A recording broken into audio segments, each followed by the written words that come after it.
Bienvenue dans le podcast de santé intégrative féminine Libère des mots. Nous abordons la santé préventive et curative des femmes, qu'elles soient mamans ou non, en bonne santé ou malades, en quête de leur physiologie ou en quête de sens. Le podcast met en lumière le travail des soignants des hôpitaux et des villes, des thérapeutes, à travers des parcours inspirants de femmes. Des expertises de santé autour des pathologies féminines durant les saisons sont parsemées en intersaison par des conseils, des astuces de santé féminine quotidienne et des méditations guidées pour toutes. Vous découvrirez aussi les mots des hommes qui soutiennent ou soignent les femmes. Lorsque l'épisode vous a plu, merci de soutenir notre travail avec un 5 étoiles, vos partages, vos commentaires sur les plateformes de diffusion. Un grand merci à tous nos invités qui se livrent à vous, parfois dans des conditions extraordinaires, à travers leurs mots. Bonne écoute.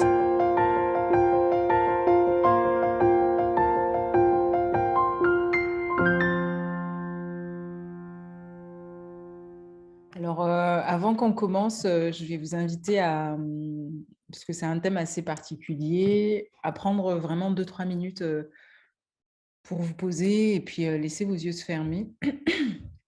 Je vais guider une mini microscopique méditation et comme ça, on va pouvoir ensuite commencer ensemble.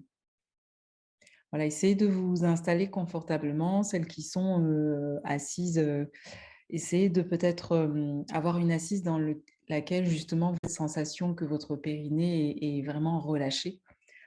Donc en général, les postures d'ouverture de jambes, celles qui font un peu le yoga, la posture du papillon, Supta Baddha Konasana, les 2 plans de pieds joints.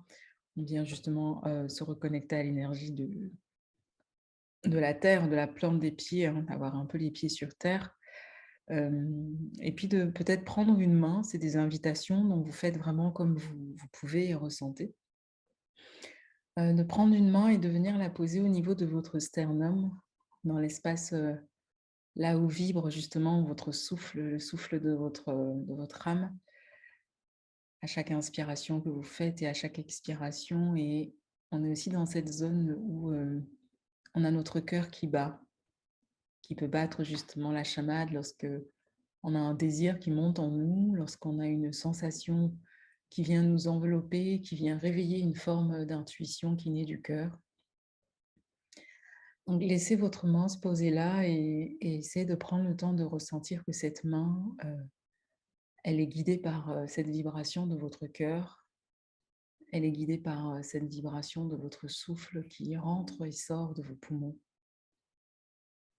Essayez de sentir que vous pouvez respirer de cet espace-là et que la chaleur de votre main progressivement change.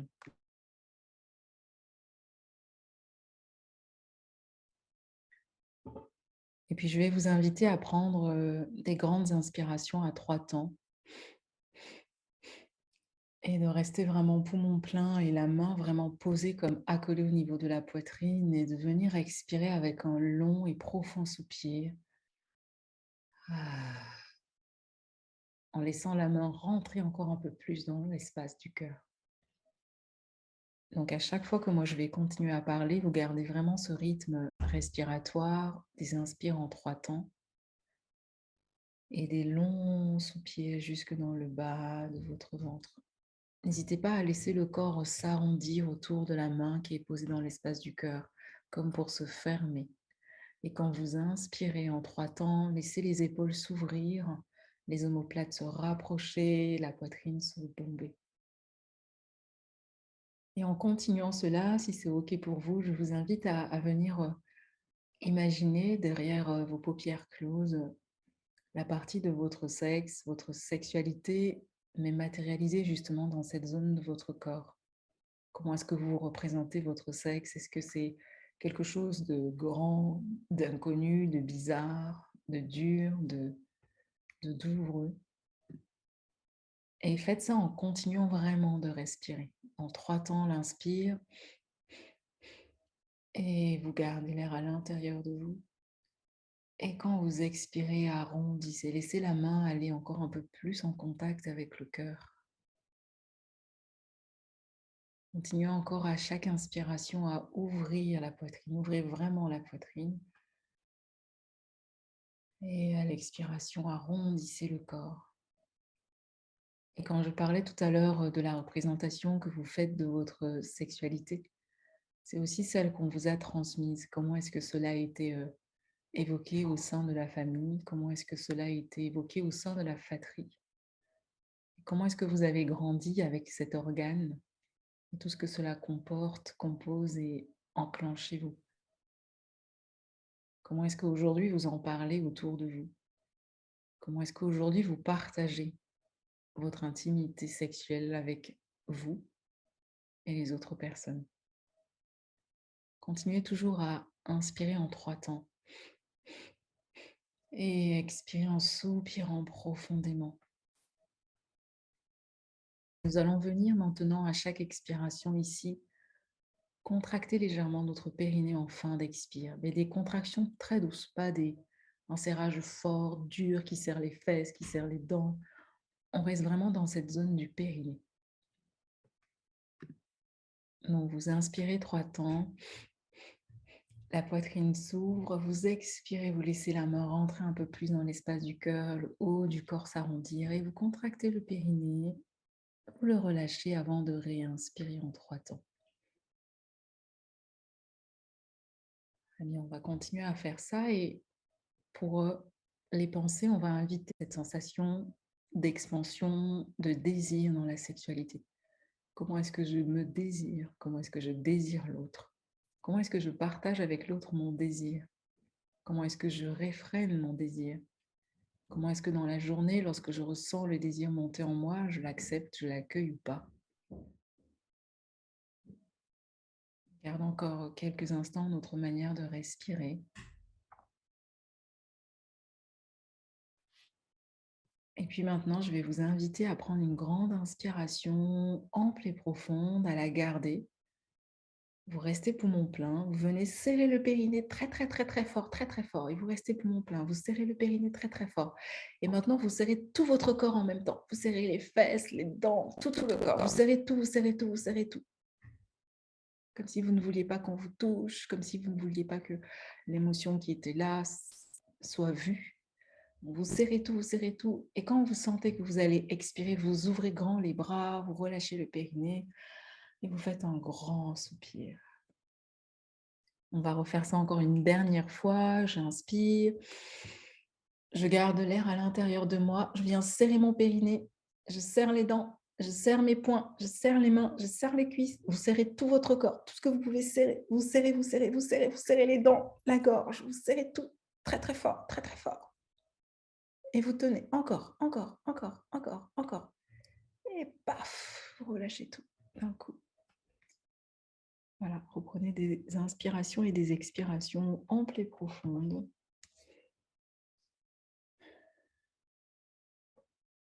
Et voilà, tout doucement à vous. Et je vais laisser Magali prendre la parole et surtout se présenter.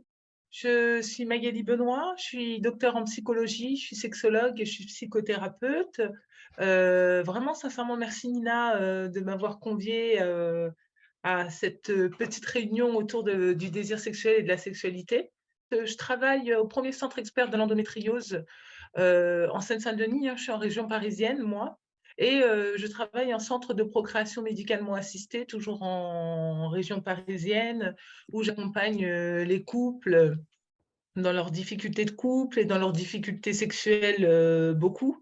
Puisque, en PMA, on parle beaucoup de sexualité, parce que, c'est le sujet numéro 1 pour pouvoir, concevoir et procréer. Et au centre expert de l'endométriose, je suis sexologue parce que, il y a des difficultés à cause, de l'endométriose, dans la sexualité des couples et surtout dans la sexualité des femmes.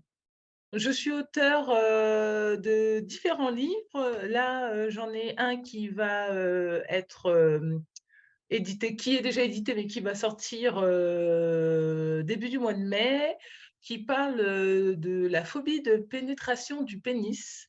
Donc c'est un trouble sexuel dont on ne parle pas du tout et je rencontre énormément de femmes qui, souffrent de ce trouble-là, c'est-à-dire que ce n'est pas du vaginisme, ce n'est pas de la dyspareunie, c'est, une peur, du pénis, de l'homme, ce qui peut être compréhensible par rapport à sa représentation dans l'esprit, de certaines femmes, de certaines communautés, certaines religions et j'ai écrit un livre, sur ce sujet. Les 2 livres qui sont parus actuellement sont, «Mais lui n'a rien à perdre», qui est un roman psychologique qui est aussi orienté sur la sexualité de la femme. C'est un livre qui, raconte l'histoire, d'une femme, mais en fait, ce personnage-là est un condensé des femmes que je rencontre en cabinet. Donc pour pouvoir continuer à respecter mon secret professionnel, j'en ai fait un un personnage fictif et dans ce roman psychologique, je parle de son parcours, compliqué à cause d'une sexualité non assumée pour plein de raisons et ouais, c'est un roman que j'aime énormément. Je suis aujourd'hui là, grâce à ce livre, Je squirte donc je suis, qui est, un essai de sexologie qui traite, de l'éjaculation, féminine et c'est aussi, hein, c'est un sujet dont on n'entend pas parler. En tant que sexologue, moi, je reçois des patientes qui viennent me voir, en venant me confier que c'est une problématique pour elles. Donc j'ai écrit, cet essai, pour mes patientes au départ, parce que, je voulais qu'elles aient un support de compréhension par rapport à ce phénomène qu'est l'éjaculation féminine et j'avais vraiment envie qu'elles sachent que, elles sont pas toutes seules, qu'elles sachent qu'il s'agit d'un phénomène naturel et qu'elles sachent que, que c'est sympa en fait. Que c'est pas quelque chose qu'on doit classer dans la pathologie, mais plutôt comme, quelque chose qu'on classe dans, une diversité du plaisir sexuel féminin. Je commence mon topo, comme dirait Nina. J'ai oublié de dire quelque chose, c'est que moi, je suis une ancienne patiente, en fait. J'ai été, orientée dans ce parcours de vie-là. Je suis devenue, après une première vie, docteur en psychologie, sexologue, psychothérapeute et cetera, parce que, moi-même, j'ai rencontré des difficultés. J'ai rencontré, des difficultés de conception. Je suis moi-même atteinte d'une endométriose sévère avec des atteintes un petit peu partout, recto-sigmoïdienne, ovaire, utérus, adénomiose, moi j'ai fait la totale.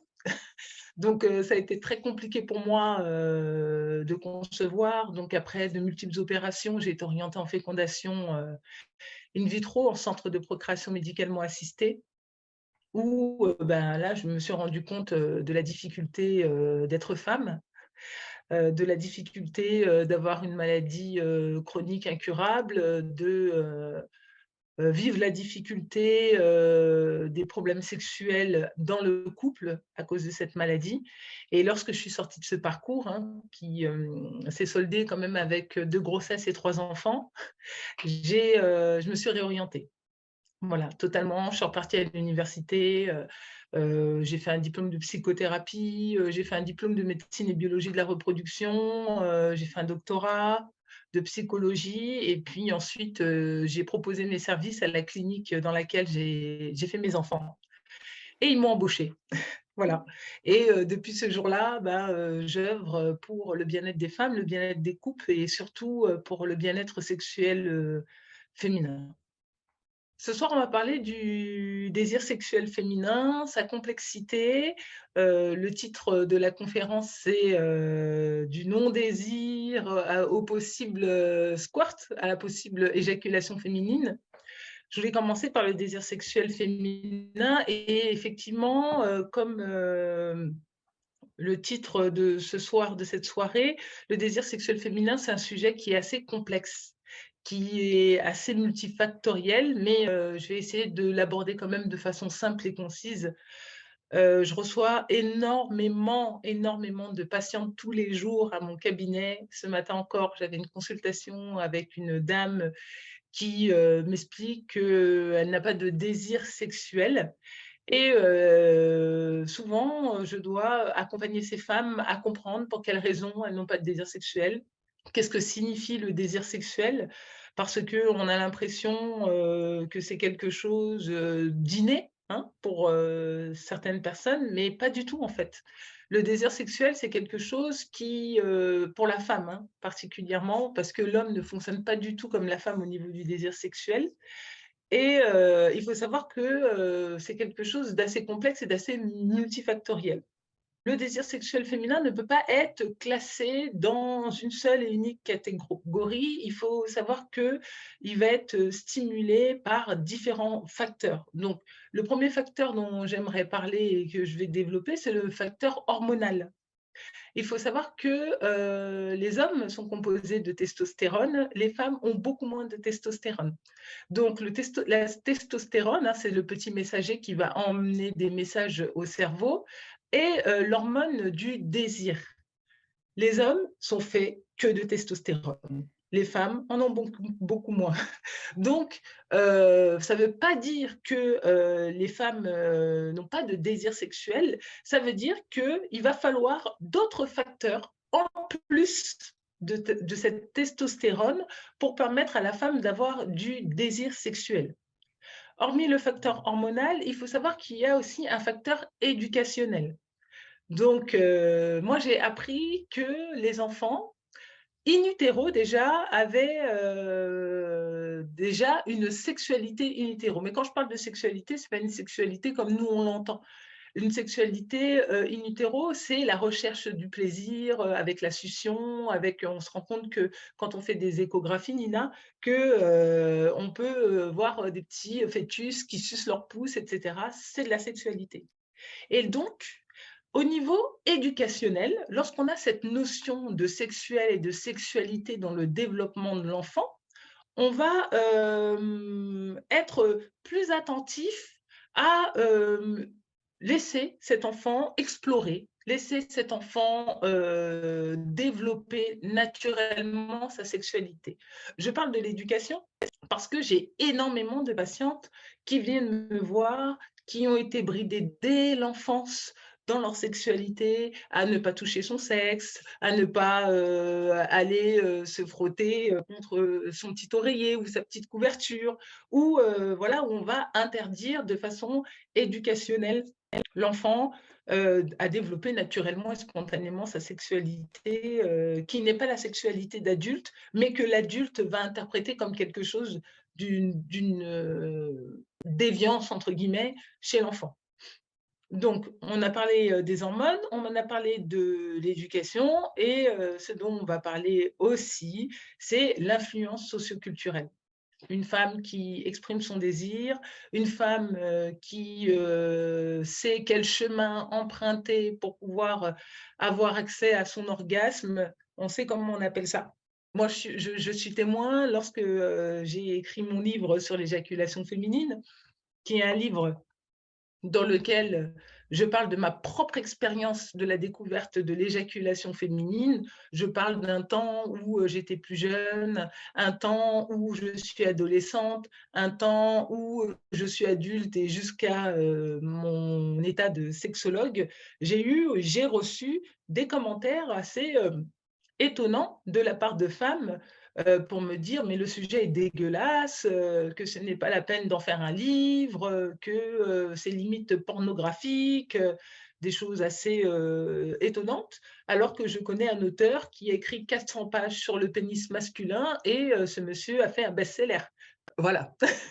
Donc l'influence socio-culturelle va venir impacter quelque chose de très fort au niveau de l'expression de son désir. Alors que dans mon livre, je ne parle pas du tout de désir, je parle pas du tout, alors, je parle de désir dans sa description biologique et physiologique, mais ça ne fait nullement état, de mes ébats sexuels, de, ce que je peux vivre en tant que femme. Mais déjà, c'était trop. Voilà, cette influence, elle nous colle à la peau, encore une fois, moi, ce que j'aime bien prendre, c'est les cas de mes patientes que je reçois, régulièrement en cabinet. J'ai une dame qui vient en thérapie parce que, elle désire son directeur et comme elle est son assistante, ah oui, on entre totalement dans le cliché de l'assistante et le directeur. Si ça avait été le directeur, depuis longtemps, cette histoire aurait été consommée. Voilà. Donc, elle est, du coup en thérapie, pour cette raison-là. Pour dire à quel point à quel point le poids de l'influence socioculturelle, elle est importante dans l'expression de ce désir sexuel féminin. Et ça, depuis qu'on est petite fille, hein. Donc, quand on a 30 ans, 40 ans, ça peut être vite brimé.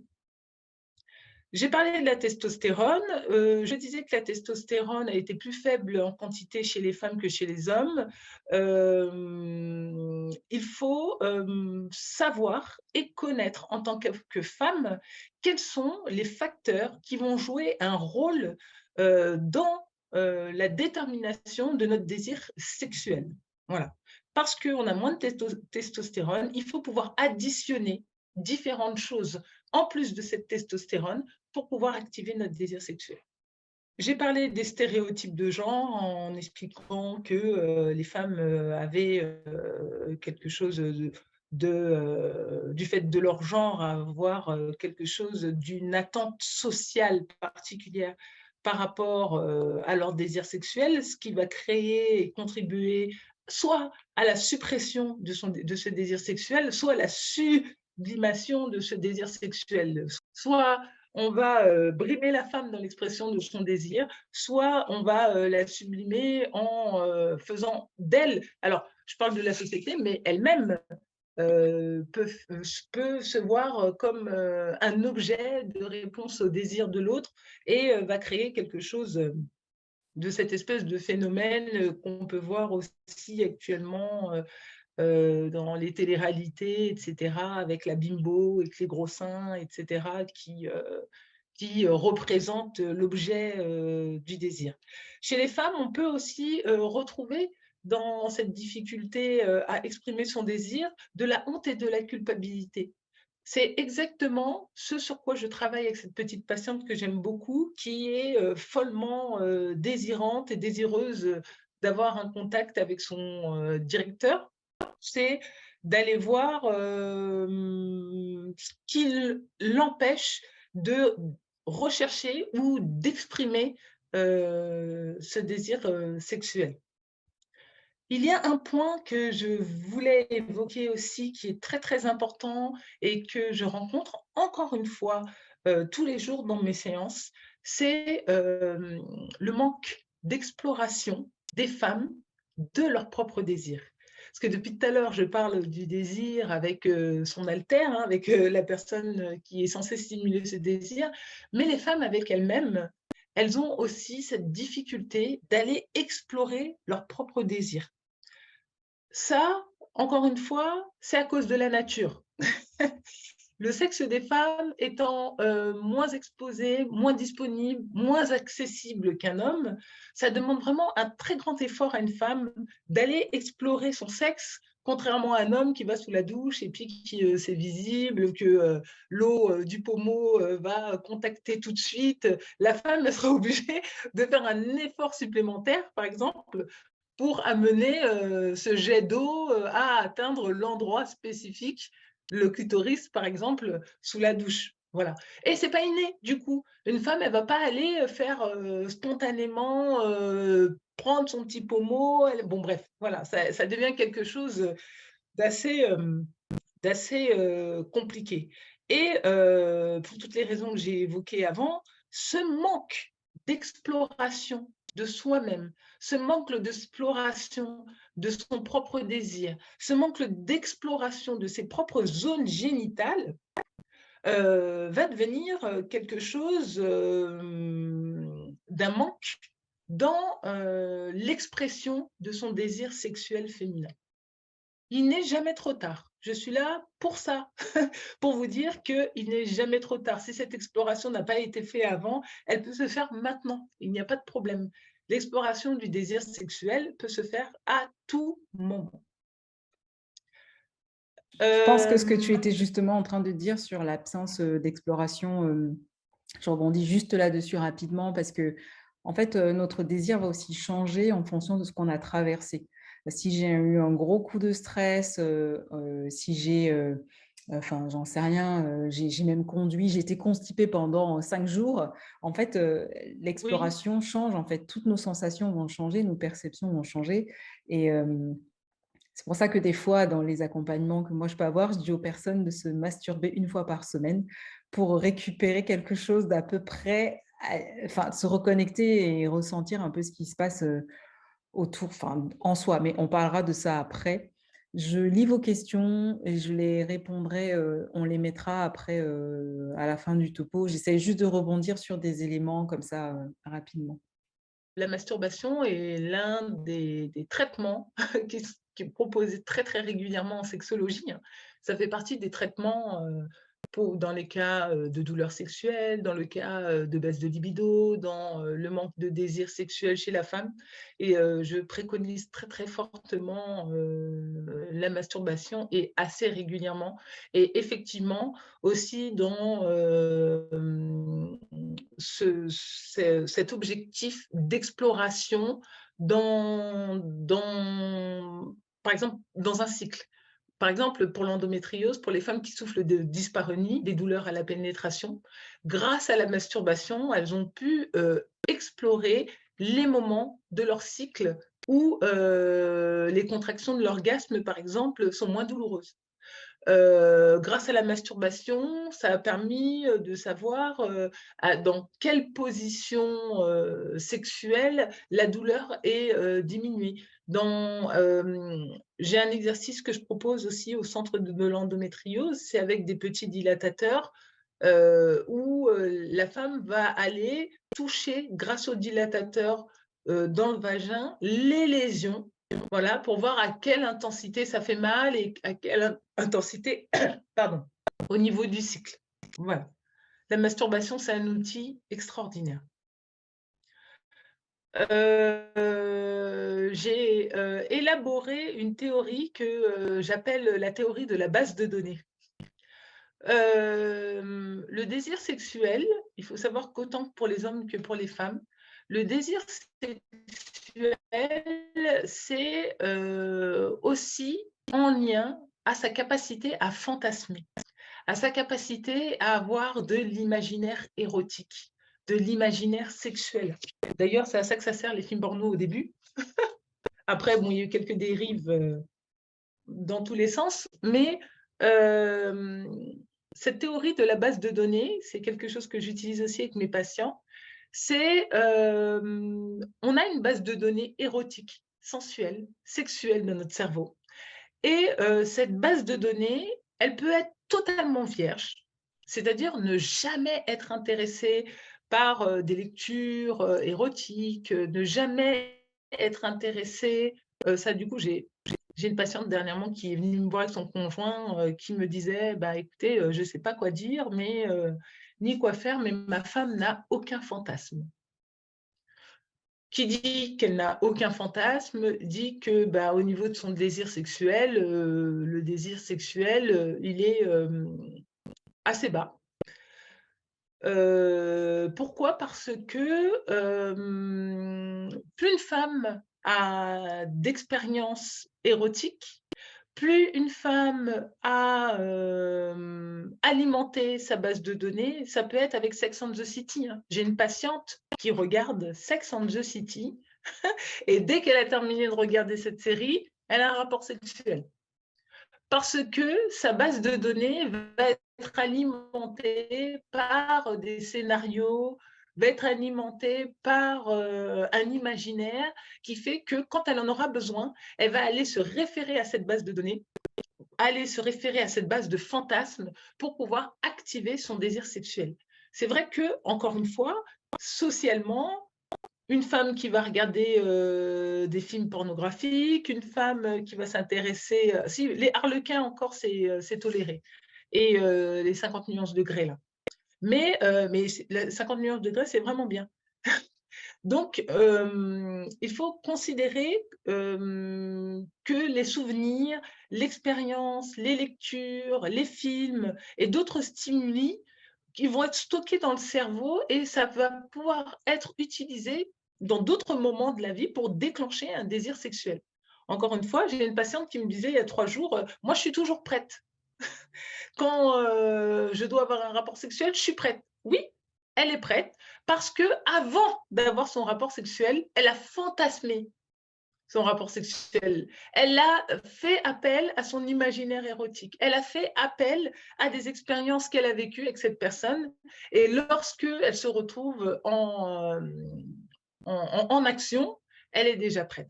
Donc, il faut que les femmes puissent aller puiser dans leur base de données pour stimuler du coup leur imaginaire, leur fantasme. Et ça, c'est un outil qui va permettre d'augmenter le désir sexuel. Comme tu as pu le voir dans mon livre, Je square donc je suis Nina, j'ai tout un passage sur le désir sexuel et je parle de mon expérience. Je parle d'une expérience entre 17 et 19 ans où j'ai découvert les mangas érotiques. Au lycée, à mon époque, jadis, on avait des mangas érotiques et on se les passait en cachette.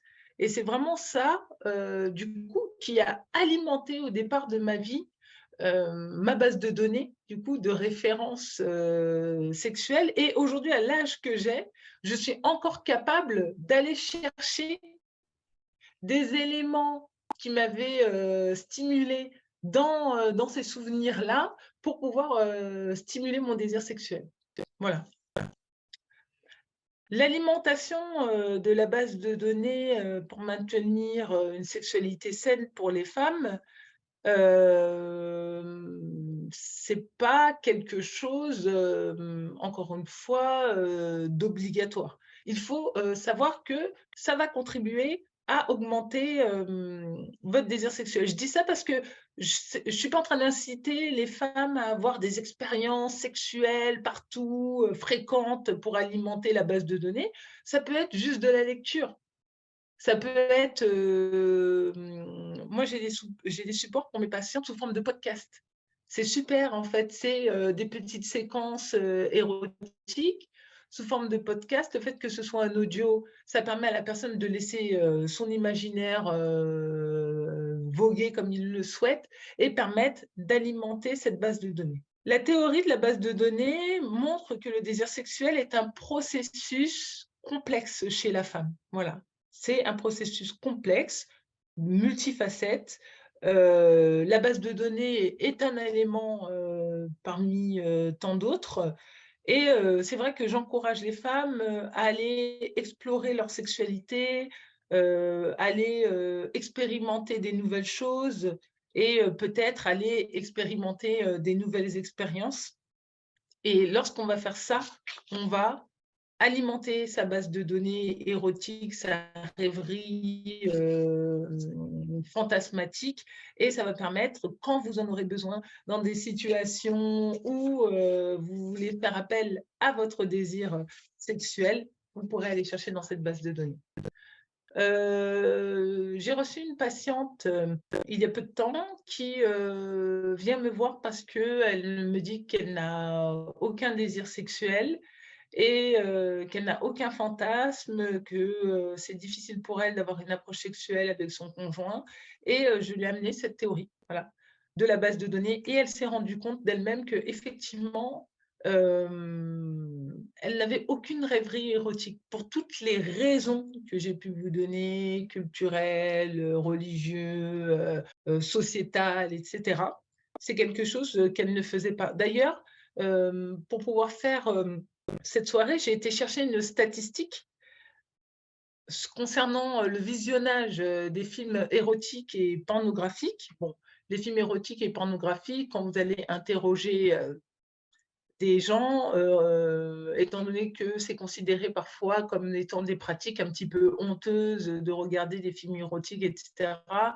On a beaucoup de difficultés à avoir des statistiques et des réponses à ces statistiques-là. Moi, j'ai trouvé une étude qui date de 2018, qui a été faite par le site Pornhub, hein, le fameux site pornographique gratuit, et qui a révélé que 76 des hommes regardaient des films sur ce site-là, contre 24 de femmes. Donc on voit le pont qu'il y a entre les bases de données des hommes qui sont toujours alimentées, hein, souvent, plus souvent en tout cas, plus souvent, voilà, on ne va pas non plus faire des généralités, et, les femmes, pourquoi ça peut être du coup sous-alimenté. pour venir du coup à l'éjaculation féminine. L'éjaculation féminine, c'est un sujet que je me suis rendu compte qui a fait, pour moi, concernant mon livre, beaucoup de bruit. Vraiment quelque chose d'assez étonnant. En fait, je ne m'attendais pas à ça. Je ne pensais pas que c'était aussi tabou que ça. Je ne pensais pas que certaines femmes allaient me lyncher sur les réseaux sociaux parce que j'en parlais. Et quand j'ai découvert ça, ça m'a donné encore plus envie en fait d'en parler. Donc quand, voilà, on me demande de faire des conférences sur, l'éjaculation féminine, quelle joie pour moi, voilà. L'éjaculation féminine, c'est, une réponse physiologique et biologique de, ce désir sexuel. Il faut savoir que pour pouvoir atteindre l'orgasme, il y a différentes séquences qu'il faut pouvoir respecter pour pouvoir avoir ce plaisir ultime qu'est l'orgasme. L'orgasme, par définition, c'est le lâcher-prise total qui est caractérisé physiquement par des microcontractions des muscles du périnée et qui procure une émotion assez intense pendant le rapport sexuel. Pour pouvoir atteindre cette éjaculation féminine, alors moi, ce que je tiens à dire et à souligner, l'éjaculation féminine, c'est pas un Graal. L'éjaculation féminine, c'est encore une fois une facette du plaisir sexuel féminin, mais il faut surtout pas que ça devienne quelque chose d'une pression ou d'un objectif absolu à atteindre. Voilà. Ce que je dis dans mon livre, c'est que toutes les femmes ont cette capacité. Voilà, c'est une capacité physiologique. À partir du moment où vous êtes classiquement constitué, que vous avez un utérus, un vagin, un urètre, une vessie, vous pouvez éjaculer. Il faut pouvoir respecter différentes séquences. La première séquence, c'est le désir. C'est pour ça que c'est très important de parler de ce sujet aujourd'hui. Il y a le désir. Ensuite, une fois qu'on désire, on se désire soi-même ou qu'on désire l'autre, on va pouvoir passer par une phase d'excitation. Ensuite, une fois qu'on est passé par la phase d'excitation, on va passer dans une phase plateau où la tension sexuelle est à son apogée. La tension sexuelle étant tellement à son apogée que ça va déclencher l'orgasme. Et autour de l'orgasme, en périphérie de l'orgasme, lorsque le corps va se préparer à avoir un orgasme, il va y avoir une déconnexion d'une partie de votre cerveau qui va provoquer des contractions de la vessie, puisque l'éjaculation féminine, c'est du liquide contenu et stocké dans la vessie pendant le rapport sexuel. Il va avoir une contraction de la vessie qui va faire expulser ce liquide éjaculatoire autour de l'orgasme. Désir, excitation, plateau, déconnexion, orgasme. Si vous n'avez pas de désir, il n'y a pas d'orgasme. Et si vous n'avez pas de désir, il n'y a pas d'excitation. En fait, tout est interconnecté. Donc, il faut pouvoir, voilà, se mettre en condition, après, se mettre en condition soi-même, se préparer soi-même, être, voilà, dans une condition de désir de rapport sexuel avec l'autre ou avec soi-même, pour pouvoir ensuite passer par toutes les séquences et parvenir à atteindre l'éjaculation féminine. Il est important de comprendre que chaque individu, quel que soit son âge, quel que soit son genre, est unique. Donc, ce que je décris là, je le décris de façon générale et classique. Voilà, peut-être qu'une autre femme passera par d'autres étapes, peut-être que voilà, il y aura d'autres moyens d'y arriver. Théoriquement, majoritairement, c'est comme ça que ça fonctionne. La technique pour pouvoir atteindre cette éjaculation féminine, il n'y en a pas. Il n'y a pas de technique. Le seul truc, c'est qu'il faut que vous soyez OK avec ça, que vous soyez OK avec vous-même, que vous soyez OK avec ce qui est en train de se passer en vous, autour de vous, etc. Pour commencer, on a fait un petit peu de méditation et ça me parle beaucoup, en fait, d'être en OK et en accord avec son corps, en fait. En accord avec ses sensations, en accord avec son désir, en accord avec ses caresses, avec ce que vous recevez, ce que vous donnez. Et ensuite, ça ira. Pour atteindre l'éjaculation, il est important que la femme soit suffisamment stimulée et excitée sexuellement. Voilà. Voilà, ça peut se passer par, plein de techniques, ça peut se passer, encore une fois avec soi-même uniquement, avec un partenaire, et il faut que la personne soit dans un contexte de bien-être et de confiance et de lâcher prise. Il est important aussi que la femme connaisse bien son corps, ses zones érogènes, y compris la zone G que Nina vient juste de décrire. C'est pour ça que j'ai beaucoup mis de découpes anatomiques dans ce livre-là, pour que ce soit bien clair, bien visible, bien quand je fais des conférences sur le sujet, j'ai des vulves en silicone à côté de moi, j'ai des découpes en 3D, voilà, j'ai vraiment des outils pour que les femmes puissent toucher, puissent, voilà, avoir, contact et surtout ce qu'il faut, savoir, c'est, lorsque cette éjaculation, vous essayez de l'obtenir avec un partenaire, c'est de communiquer avec ce partenaire. Voilà, j'ai une grande squirtante en patiente. Elle vient me voir dépitée en me disant: «Bah, j'ai éjaculé sur mon nouveau copain, c'est une catastrophe», alors qu'elle sait très bien qu'elle a ses éjaculations et que, elle est venue me voir plein de fois pour ça et que là, elle rencontre quelqu'un d'autre et elle lui dit pas et ça passe, ça va très, très vite et le premier rapport, bah, il y en a partout. Bon, donc une communication, s'il vous plaît, avec le partenaire, une communication, mutuelle, une communication sur les besoins, sur, le désir de chacun et ça permettra d'atteindre, cet orgasme ou ce non-orgasme particulier, lors des rapports sexuels. Donc si je dois conclure ce que je viens de dire et voilà, si, j'ai des conseils à vous donner, pour pouvoir déjà, voilà, connaître, le désir et ensuite connaître le plaisir et ensuite connaître l'éjaculation, c'est d'apprendre à connaître son corps. Voilà, savoir, où sont placés les organes, comment les organes fonctionnent, pourquoi ces organes et pas d'autres. Allez explorer vos propres zones érogènes. N'attendez pas, s'il vous plaît, que ce soit un autre qui les explore à votre place. Être conscient de son propre plaisir à soi, faire les choses soi-même d'abord, avant de, permettre à un autre de le faire, à votre place. Le skirting peut être beaucoup lié à la sensation d'uriner. Oui, Donc, si vous êtes une femme qui est déjà très stressée, alors on a chacune notre manière de vivre notre stress.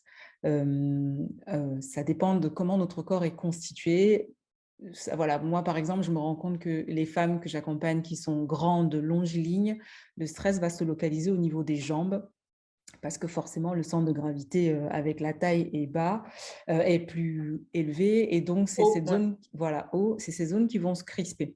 Donc si on sait par exemple déjà qu'on est comme ça, quand on a peur par exemple, c'est les muscles à l'intérieur des cuisses qui vont se contracter. D'autres personnes, ça peut être le périnée postérieur et pour d'autres le périnée antérieur et pour d'autres la sensation de faire pipi sur soi tout le temps. Et ça souvent vous le savez très vite quand vous êtes petite: «Ah oui, dès que moi j'étais stressée, j'avais l'impression que j'allais faire pipi sur moi», d'autres c'est la nausée.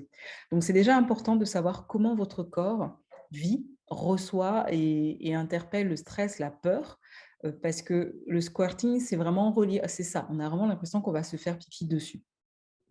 Dans les discours aussi qu'on a là, avec Magali et que, moi j'essaie aussi de transmettre, c'est que ce n'est pas une capacité à atteindre. Ça veut dire qu'il y mmh, a des femmes qui peuvent vivre 7 orgasmes, enfin j'en sais rien, plusieurs orgasmes d'affilée, mais qui n'auront pas de skirting, d'éjaculation féminine, mais d'autres, voilà, elles vont avoir ça une fois, ce sera suffisant. Donc ce qu'on est en train surtout oui. de vous dire, c'est que, dans le lâcher prise des sensations, on peut avoir des sensations qu'on réfrène. Comme une femme peut se dire: «Mais, j'ai tellement besoin qu'on me fasse, enfin une pénétration par l'anus, mais je me retiens alors que j'ai l'impression que cette zone m'attire». Enfin, c'est un peu la Mmh. même chose, d'avoir cette sensation: «Tiens, j'ai envie de faire pipi, mais j'y arrive pas parce que tout le temps, on m'a appelée pisseuse, j'ai été une pisseuse, enfin ou je pissais au lit», j'en sais rien, mais le contexte socioculturel, il joue beaucoup et comment vous gérez votre stress et où le corps reçoit le stress et les émotions de peur. Donc ça, c'est voilà, un des éléments, dont elle parlait dans son livre aussi. Et une autre chose que j'avais trouvé intéressante dans ton livre, et j'ai beaucoup de femmes qui me parlent aussi souvent de ça, qui ont de l'endométriose ou pas du tout, hein. On peut enlever un utérus à une femme parce qu'elle saigne trop ou parce qu'elle a des fibromes, tout ça. C'était cette notion de dire: «Mais j'ai accouché», on retrouve aussi ça avec des femmes qui ont accouché. «J'ai accouché, je n'ai plus les mêmes sensations». C'est comme si le passage du bébé avait Mmh. écarté, mes muscles, mon périnée, que ce n'est plus tonique là en bas, qu'il y a plus de vie. Et une femme, par exemple, aussi à qui on enlève un utérus, des fois, elle décrit ce type de sensation. Donc Mmh. voilà, il y a une collègue, sage-femme, Lucille, qui est à fond, enfin, on est à fond dans ce genre de truc.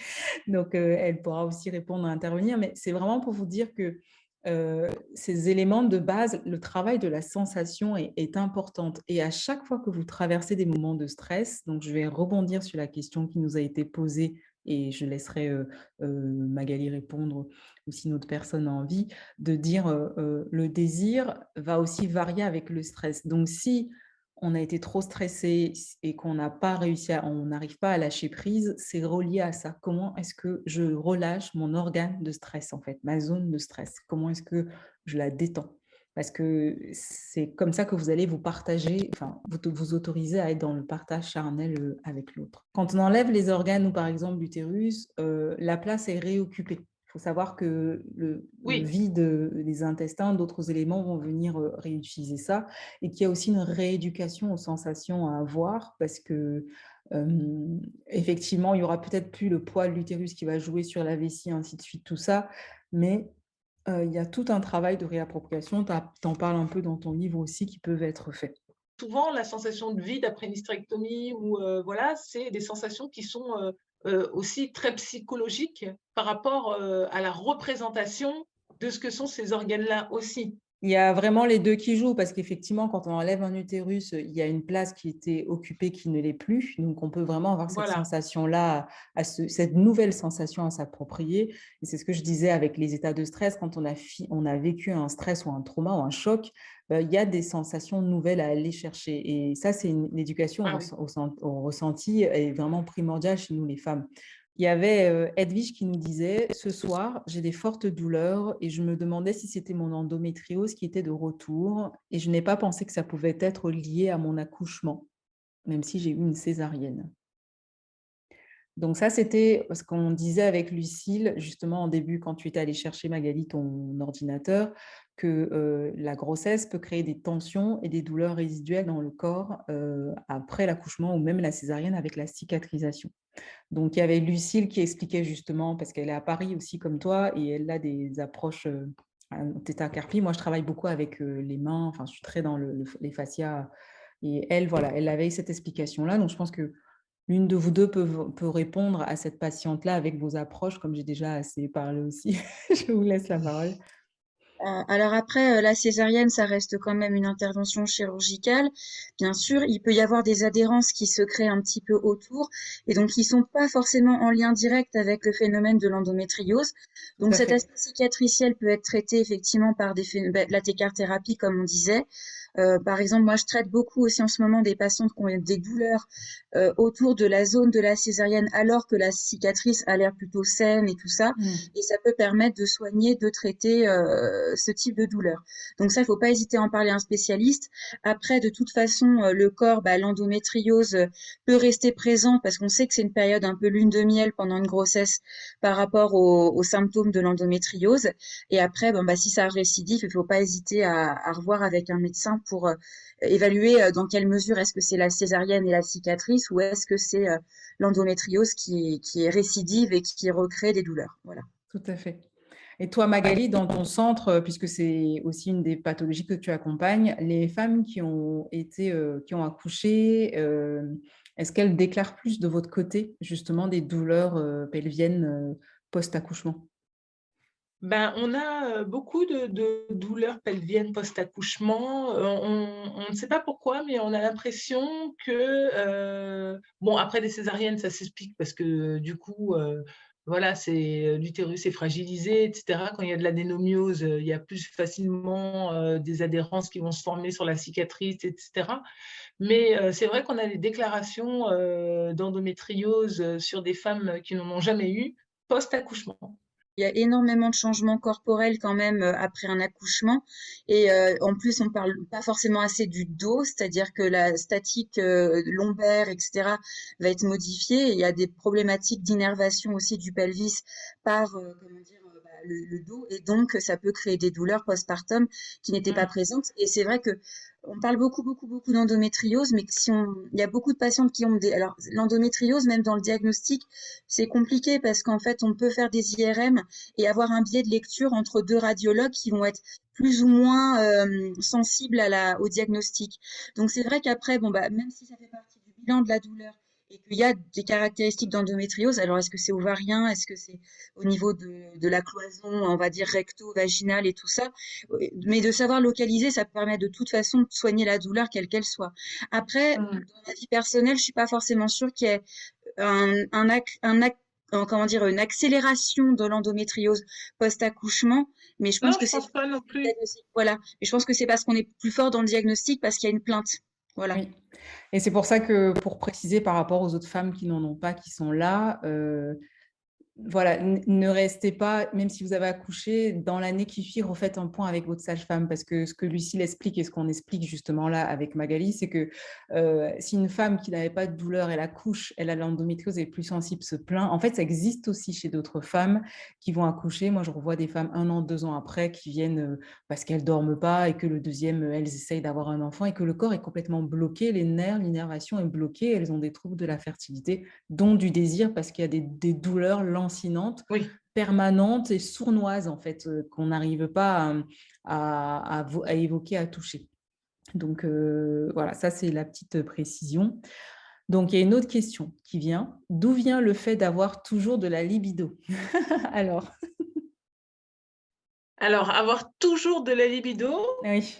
c'est, ce qu'on disait, tout à l'heure, c'est assez, multifactoriel. La base de données est très enrichie, la testostérone est très augmentée, l'environnement, le permet et ça fait que ça fait beaucoup de libido. Mm. Donc, moi, je peux rajouter aussi que, alors, il y a des femmes. Je prends un peu de pincettes, hein, mais maintenant, moi, je le vérifie au cabinet et j'en suis persuadée. Par exemple, Magali, je ne la connaissais pas très bien, mais rien qu'à voir un peu, je dis, mais elle doit avoir de l'endométriose, elle pulse beaucoup trop d'énergie sexuelle. La dernière que j'ai eue, elle avait un retard de croissance intra-utérin avec son bébé. Elle est venue pour de l'acupuncture pour ça. Et moi, j'essaye je dis, mais ça ne va pas, là. Il y a un truc qui me dit qui est pas, qui cloche.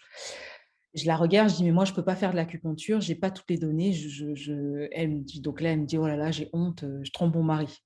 Donc, elle trompe son mari, culpabilité, retard de croissance intra-utérin. Mais là où ça devient intéressant, c'est que moi, je ne suis pas là pour lui dire, ah bah, tu trompes ton mari, tu es une grosse salope, je m'en fiche. Mais ce qui m'intéresse, c'est qu'est-ce qui se passe pour qu'elle y arrive? En fait, c'est une femme qui a beaucoup de libido. Donc, les excès de libido viennent aussi des hormones. On a des femmes qui ont beaucoup de poils, qui ont trop d'hormones androgynes. Et ça va aussi jouer dans ces sensations de pulsion, dans lesquelles, en fait, finalement, la satisfaction, c'est pas de la consommation à vouloir du sexe tout le temps. C'est des femmes qui vont avoir un besoin tactile énorme pour aller stimuler cette énergie sexuelle et la canaliser. Donc, c'est complètement différent de femmes nymphomanes. Parce que ces femmes, elles ne sont pas souvent en général celles que moi je vais voir. Donc, quand je parle de l'énergie sexuelle, c'est qu'il y a des personnes qui ont beaucoup trop d'énergie sexuelle. On n'en parle pas trop dans les médecines conventionnelles, mais dès qu'on prend la médecine traditionnelle chinoise et qu'on parle un peu de la médecine ayurvédique, par exemple, tout ça, ça existe. Et même dans certaines cultures, tu parlais dans ton livre du Rwanda, des femmes fontaines, bah, ça existe, d'accord? Et ça, c'est déjà une chose importante à considérer de soi. Est-ce que je ne suis pas en train de réfréner ma propre énergie sexuelle, peut-être parce qu'elle est trop forte et qu'on ne m'en a jamais parlé, d'accord? Donc, et donc, des femmes qui ont trop de libido, et ben ça va se jouer dans la créativité. Qu'est-ce que j'en fais en fait? Est-ce que je suis dans un besoin de consommation pour assouvir une forme pas d'addiction, ou est-ce que j'arrive justement à l'utiliser autrement? D'accord? Donc voilà, moi c'est un peu comme ça que j'aborde ça, mais je vais laisser Magali et peut-être voilà, s'il y a quelqu'un d'autre qui a des pistes, mais effectivement, il y a des femmes comme ça et il y en a beaucoup, plus que ce qu'on croit. Et plus vous vous accordez à être en lien avec votre sensibilité, plus vous avez de libido. nous dit: «J'ai souvent reçu des patientes qui sont bloquées par des remarques qu'elles ont entendues enfant ou jeune fille. Je pense Oui, à une femme qui a toujours entendu son père traiter de salope les femmes qui étaient langoureuses à la télé, dont elle ne s'autorise pas à être désirante. Elle a honte et se sent coupable.» Après, alors, Floriane nous dit: «Concernant la masturbation, comment faire lorsqu'on a plus de désir et qu'on n'arrive pas à atteindre l'orgasme ou une légère jouissance du moins?» Il y a des personnes qui ont pas, comment dire, on n'est pas toutes sensibles de la même façon. Bon, là, on peut parler du clitoris, on peut parler du vagin, mais on n'a pas tous les mêmes sensibilités. Et effectivement, il y a des personnes qui ont besoin d'une stimulation plus forte pour obtenir un orgasme. Alors après, je repasse la main à Magali, mais en tout cas, c'est OK s'il faut utiliser des sextoys ou des choses qui vont un peu plus stimuler comment dire, la stimulation sexuelle. il faut que cette dame elle puisse aller stimuler quelque chose de son désir. Se masturber sans désir, il y a quelque chose qui manque dans le processus. Oui, tout à fait. Donc, c'est pour ça que les frottements ne vont pas être efficaces. Et puis, des fois, ils Ah deviennent oui, très oui, bien mécaniques. sûr. Alors, il faut savoir que la durée d'une masturbation, c'est entre 40 et 1 heure. Hein. Ce n'est pas un truc de 5 minutes. Hein. Parce que le temps que les tissus se relâchent, que votre respiration change, que le périnée se dilate, que les muscles se détendent, que le son de votre voix change, que la lubrification s'installe. Donc, minimum 45 minutes. Donc, Alors après, encore une fois, ça dépend aussi des femmes, dans le sens où plus on a l'habitude de se déclencher, et plus la masturbation elle sera courte, ou elle sera longue en fonction de soi et soi-même dans la manière dont on a envie d'amener cette masturbation cet orgasme pardon, à se manifester. parce qu'effectivement, oui, dans ce que tu es en C'est train de un dire là, entraînement, quand on a l'habitude, voilà. et il y a aussi ce côté, j'ai l'habitude, je fais vite fait, bien fait. Moi, en fait, souvent, je leur donne des éléments qui montrent que le corps a été détendu et a reçu, parce que la masturbation de décharge est efficace, elle va nous permettre de détendre quelque chose, de relâcher. Mais tout ce processus où on sent qu'on a été complètement submergé, en fait, c'est peut-être ça la question. Un rapport sexuel satisfaisant, il sera satisfaisant pour la personne qui le vit, en fait, simplement. Voilà, il y a des femmes qui adorent être simplement caressées. Pour elles, c'est un rapport sexuel efficace. Une femme qui n'a pas atteint son orgasme, ça ne va pas être un rapport. C'est vraiment la perception de ce qu'est le rapport sexuel en fonction de chaque individu. Voilà. Est-ce que c'est un rapport sensuel? Est-ce que c'est un rapport érotique? Est-ce Ouais, que c'est un rapport oui, sexuel? oui. Et on parlait de minuterie chronomètre. Il y avait une étude, je crois que c'est Maya Mazoret, qui disait qu'une femme qui se connaît bien peut Ouais. obtenir un orgasme en 4 minutes. Avec un partenaire qui la connaît bien, ça va demander 20 minutes. Tandis qu'une femme qui ne se connaît pas, ça va demander pareil, voilà, 20, 40 minutes. Et donc avec un partenaire qu'elle ne connaît pas, ça va demander un certain temps encore en plus. Donc en fait, on n'est pas tous là avec notre chronomètre. La question, c'est le moment de Exactement. partage et voilà. Mm. Et pareil, sa propre expérience. Voilà, Mm. vraiment, c'est sa propre expérience qui va aller se rejouer à chaque fois dans le rapport sexuel et il sera satisfaisant en fonction de ce que nous, on a l'habitude ou ce qu'on a envie de projeter dans ce rapport-là. Donc, c'est pas la peine de se mettre la pression avec la pénétration, c'est pas la peine de se mettre la pression avec des techniques diverses et variées. J'ai un monsieur qui venait me voir, je fais ce geste-là parce qu'en fait, il s'asseye là dans mon cabinet, un monsieur qui venait me voir, qui voulait absolument expérimenter les clubs libertaires avec sa femme. Bon, pourquoi? Parce que ça faisait partie de ses objectifs de vie, d'homme, etc. Et sa femme refusait et il venait en thérapie pour ça. Mm. Voilà, tout ça pour dire que c'est chacun sa réponse et ce que représente la satisfaction de sa sexualité. C'est Mm. individuel, en fait. C'est vraiment individuel. Exactement. Il y a vraiment, je pense, dans tout l'échange qu'on a là autour de la sexualité, il y a ce que votre corps, plus vous allez avoir un corps qui se détend, se relâche rapidement, effectivement, plus vous allez y accéder facilement. Il y a des personnes, dès qu'ils enclenchent la sexualité, le rapport sexuel, que ce soit avec soi ou d'autres personnes, le corps se crispe. Et donc, c'est cette capacité qu'on a à se détendre qui va être aussi, quand je disais, on a besoin des fois d'un certain temps, c'est le temps j'ai une activité, je viens de la finir, je rentre dans un autre process, je me détends pour aller prendre mon plaisir, tout ça. Il y a des personnes, effectivement, en 2 minutes, ils savent ce que ça crée en eux et paf, ils sont déjà en train de bâiller, de se détendre, d'être dans quelque chose de très fort rapidement. C'est comme la méditation. Il y a des gens, ils y arriveront peut-être jamais, d'autres, en 2 secondes, ils sont déjà dans un état de conscience modifié avec le corps, le parasympathique complètement actif. Donc voilà, je pense que c'est ce que vous êtes tout en train de dire, c'est vraiment l'expérience et l'ajustement qui va aussi encore beaucoup plus aider. Donc, alors après. Juste pour parler de jouissance quand même, en fait, on peut très bien avoir du plaisir, on peut très bien avoir un orgasme, donc juste la décharge corporelle, sans avoir d'orgasme psychique avec l'extase. Donc, c'est vrai que ça dépend de ce qu'on va chercher dans le rapport sexuel. Le principal, je pense, c'est d'avoir surtout le sourire à la fin, quoi qu'il advienne. C'est vrai. La décharge, ça fait du bien aussi. Tout à fait. Alors, quid de la sexualité? Alors, comment composer avec l'acceptation d'avoir un désir faible et la volonté d'explorer son désir en restant à l'abri de l'injonction pour une sexualité plus fréquente, intense? Ma question était très compliquée. En la postant, je me suis dit, bon, effectivement, c'est une question compliquée, mais c'est plus par rapport au fait de comment ne pas vivre le fait de ne pas avoir de désir comme quelque chose de pathologique, en fait. Il y a effectivement la même problématique dans l'autre sens, en fait. D'avoir trop de désir, ça peut être considéré comme étant problématique. Ça ne devrait pas, en fait, simplement. Le désir, c'est vraiment quelque chose de personnel et d'individuel. C'est vraiment quelque chose de tellement intime que personne d'autre, à part nous-mêmes, n'a le droit de venir y poser quelques jugements ou quelque injonction que ce soit. Il y a des gens qui souffrent de ne pas avoir de sexualité parce que ça crée des problématiques interpersonnelles, par exemple dans le couple. Donc, en fait, la personne, elle pourrait très bien ne pas en souffrir pour elle-même, mais ça peut la perturber dans le cadre du couple. Après, il y a des personnes qui sont asexuelles et qui sont très bien et très claires avec ça. Et la seule différence, c'est la souffrance, finalement. La personne, par exemple, qui est hypersexuelle, si elle va avoir une hypersexualité débridée et qu'elle ne se met pas en danger, c'est OK. Par contre, si à partir du moment où ça prend sur sa vie, que ça la fait souffrir, que ça impacte sur sa vie personnelle, son psychisme et tout, c'est là que c'est pas OK. Mais en fait, après, il n'y a pas de vrai dogme, en fait. C'est vraiment en fonction du ressenti de la personne.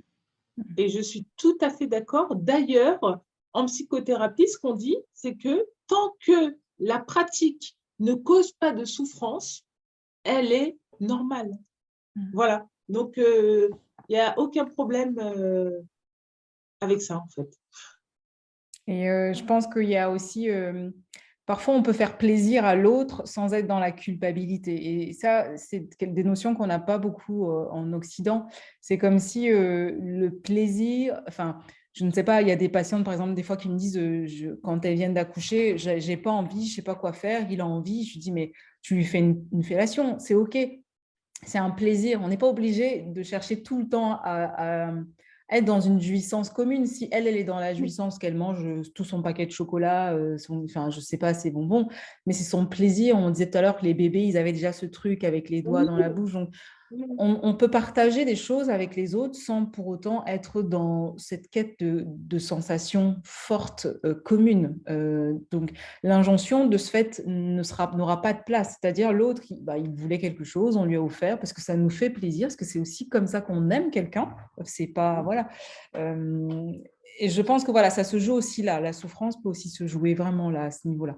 En fait, la différence, c'est que si la personne, elle se force à le faire, ça va pas.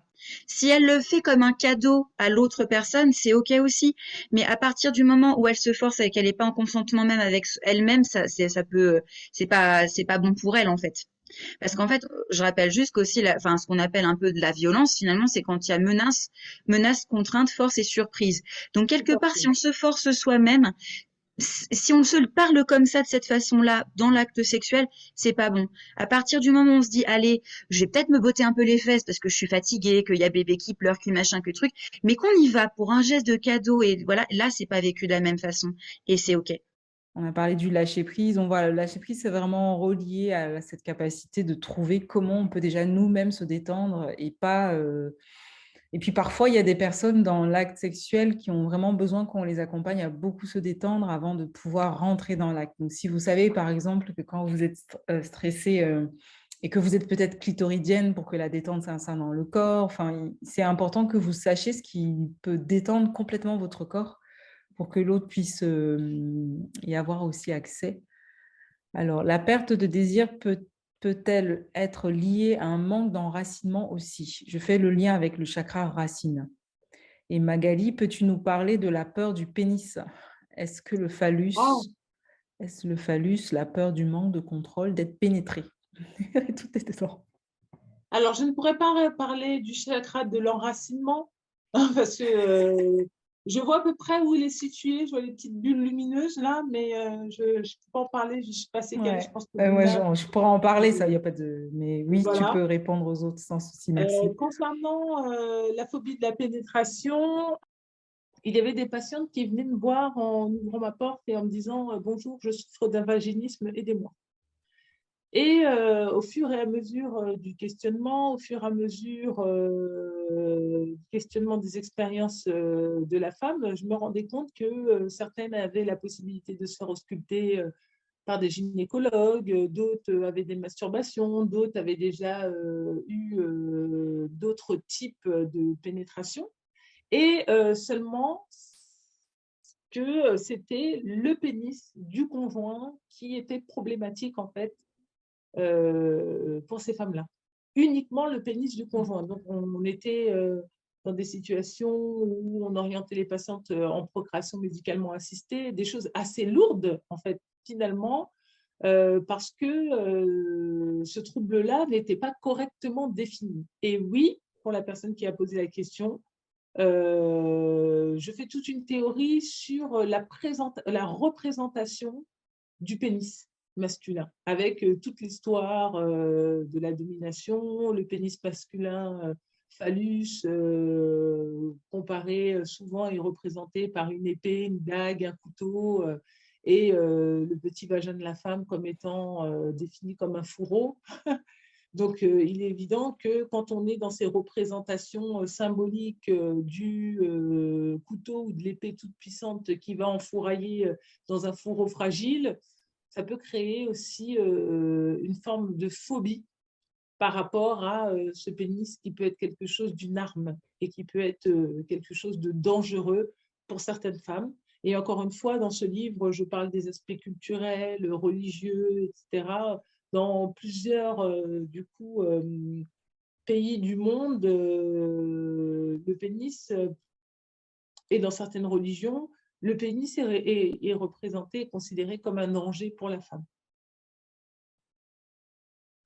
Voilà, c'est ce que je décris. Et du coup, ça ne se traite pas de la même façon qu'un vaginisme. Parce qu'il faut déconstruire, en fait, l'imaginaire et la croyance irrationnelle qui est en lien avec ce pénis qui va perforer, tuer, massacrer, etc. D'ailleurs, on parle de plus en plus de circlusion maintenant, hein, pour éviter le mot pénétration. Donc, c'est le fait d'englober le sexe de son partenaire avec son vagin, ce qui est quand même beaucoup plus voluptueux, n'est-ce pas, que pénétrer ou percer ou enfin tout ça, voilà. Ça va déclencher des phobies chez les hommes, hein, parce qu'il y a déjà des phobies chez les hommes d'être Ah ouais, c'est intéressant. Ouais. engloutis par le vagin. Donc, Alors, le fait d'absorber le sexe, le pénis, il y a des hommes qui déjà ont un petit peu des difficultés à ça. Donc, ça risque de déclencher du coup des difficultés de l'autre côté. Suite à mon commentaire, baisse de désir et douleur suite au curetage, vous avez dit de ne pas hésiter à consulter, question bête, mais qui Sage-femme, quand il y a, déjà. ouais, alors sage-femme, ça permet de faire le tampon. De toute façon, Sexologue, Magali qui ouais, est là. bien sûr, sexologue. Après, alors, sexologue, c'est bien d'avoir aussi le côté médical quand même de la situation. Oui, Alors, il y a des Oui, kinés toujours. sexologues, il y a des oui, psychologues sexologues. En fait, oui, il faut voir à quel niveau. Et effectivement, je pense qu'un médecin, il y a des médecins sexologues aussi qui oui, peuvent évaluer d'une manière globale et voir s'il y a des Oui. composantes de douleur globale, voire d'hypersensibilisation. Donc, c'est-à-dire qu'il n'y a plus forcément une lésion anatomique, mais en fait, la douleur, on va dire, oui, mais c'est dans votre tête. Ben oui, on est d'accord, la douleur est analysée dans la tête. Mais le fait de pouvoir comprendre l'histoire de la douleur, de ce qui se passe, et de faire vraiment des examens complémentaires. Donc, effectivement, s'il y a vraiment des composantes de curetage, tout ça, de douleur, peut-être plus avec un médecin dans ces cas-là, parce qu'il y a peut-être une composante très anatomique. Mm. Ça n'empêche pas que si la douleur est difficile à vivre, de se faire accompagner par une psychosexologue. Mais c'est vrai que la sage-femme, elle est quand même dans la physiologie quand même à la base. Elle peut accompagner le soin, mais c'est vrai qu'elle est plutôt dans l'aspect de prévention. Et comment dire, quand il y a du diagnostic et de la pathologie, c'est plus un médecin. Voilà, mais Oui. c'est pour ça que la sexologie est une dimension pluridisciplinaire. En fait, c'est toujours vous dire que la sage-femme, elle va... Parce que ce qui se passe souvent quand les femmes rentrent dans des processus de pathologie, c'est qu'elles ont du mal à retrouver, à retrouver leur physiologie. En fait, à se dire que maintenant, c'est physiologique.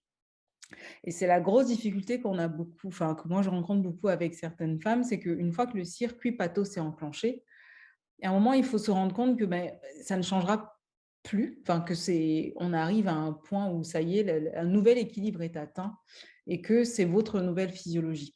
Et c'est en ça que parfois, de faire déjà un point avec une sage-femme qui va juste regarder de manière moins pathos, en mode, OK, qu'est-ce qu'on vous a fait, c'était quand, ça se passe comment, refaire peut-être aussi un examen, un toucher vaginal pour remettre, enfin, vous permettre juste de revoir votre anatomie. On a enlevé ça, c'était là, j'ai mal à droite. Moi, j'ai le nombre de femmes que j'ai qui me disent j'ai mal à gauche pendant le rapport. Elles me montrent gauche avec la main et quand moi je fais le toucher vaginal, eh ben, ce n'est pas le même côté.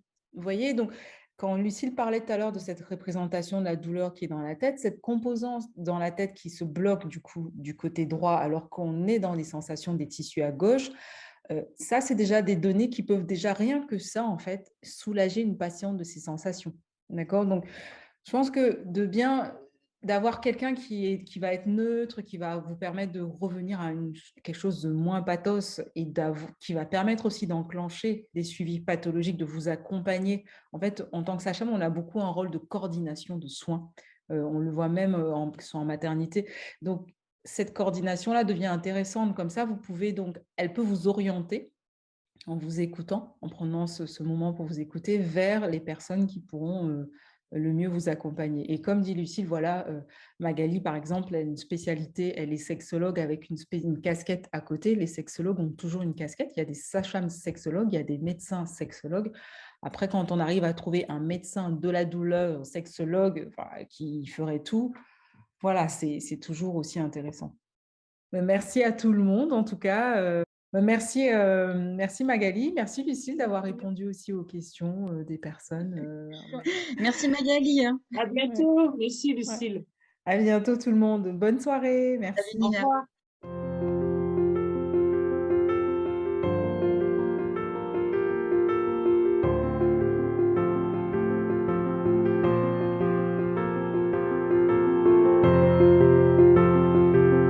Merci d'avoir écouté cet épisode. Si l'épisode vous a plu, merci de soutenir notre travail avec un 5 étoiles, vos partages, vos commentaires sur les plateformes de diffusion. Merci à notre invité. À bientôt pour un prochain épisode. Libère des mots.